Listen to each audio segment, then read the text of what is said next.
La Bestia es una de las películas más interesantes del último año. El film cuenta con una narrativa laberíntica en la que se nos sumerge en un futuro distópico que fue conquistado por la inteligencia artificial y en el que una pequeña minoría de la población será reducida a trabajos de fuerza y el resto a alimentar las listas de desempleo en una sociedad que ya no los necesita. En este nuevo mundo las emociones son mal vistas como algo del pasado, algo que ya no tiene más utilidad. Gabriela, interpretada por La Seydoux, querrá estripárselas, por lo que exploraremos sus vidas pasadas en 3 épocas diferentes, y todas marcadas por el amor imposible al mismo hombre.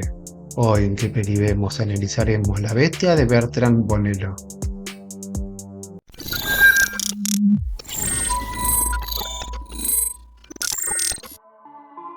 La Bestia es un film francés estrenado en 2023 dirigida por Bertrand Bonello,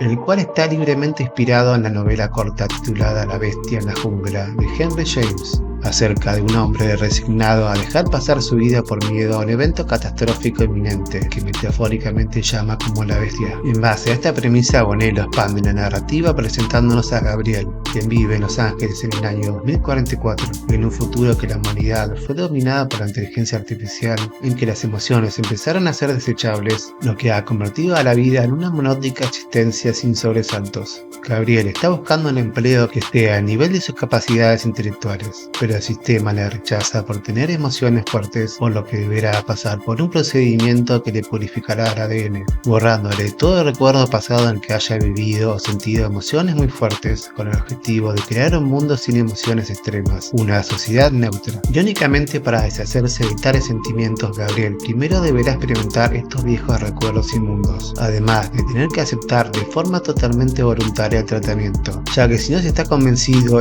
no funcionará. Y Gabriela, si algo tienes dudas, porque no está segura si quiere realmente perder su humanidad. Bonello usa este artilugio para poder contar lo que quiere, y para esto divide el relato en 3 historias correlacionadas por sus protagonistas. Primero nos trasladará al 1910 en la París de la Belle Époque. Gabriel es una talentosa pianista obedientemente casada con un fabricante de muñecas, que se reencontrará por casualidad en una fiesta con Louis, un encantador burgués británico con quien una vez estuvo interesada románticamente 10 años atrás. Louis la recuerda porque ella le confió su secreto personal, que la atormentaba un sentimiento fatídico y visiones de desastre inminente, al que iba a tener que enfrentar sola. Este trágico romance que renacerá en 2014, en la que Gabriel es una actriz solitaria en un mar de pantallas verdes aisladas, superficies reflectantes, anuncios de cirugía plástica y clubes nocturnos oscuros, deambulando por el lado más sucio de Hollywood Boulevard, en la que solo puede describirse como una variación incel horror de Mulholland Drive, en la que Luis ahora ya no es un galán que seduce princesas, sino un acosador incel que odia a las mujeres por no darle la atención que cree merecer, o al menos eso afirma sus videos que graba prometiendo un día de venganza.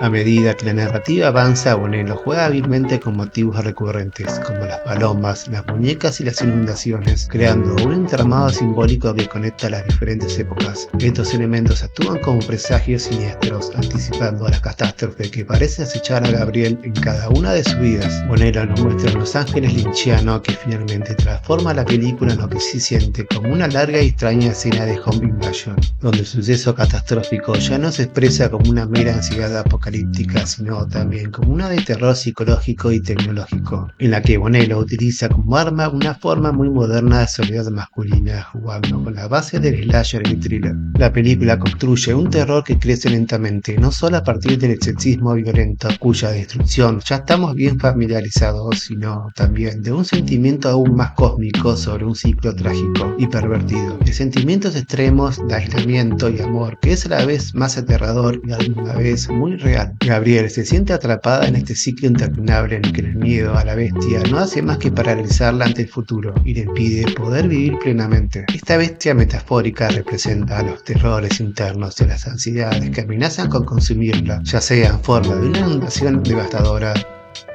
un acosador peligroso o la pérdida de la entidad humana frente a la inteligencia artificial. El director emplea técnicas experimentales como distorsiones digitales y repeticiones de escenas para sumergir al espectador en el torbellino emocional de Gabriel. Uno de los aspectos más destacados de la película es su exploración de la identidad y la pérdida de la humanidad en la era de la inteligencia artificial. Bonello plantea preguntas inquietantes sobre el precio que estamos dispuestos a pagar por la eficiencia y el progreso tecnológico, y si estamos dispuestos a sacrificar nuestras emociones y nuestra esencia humana en el proceso.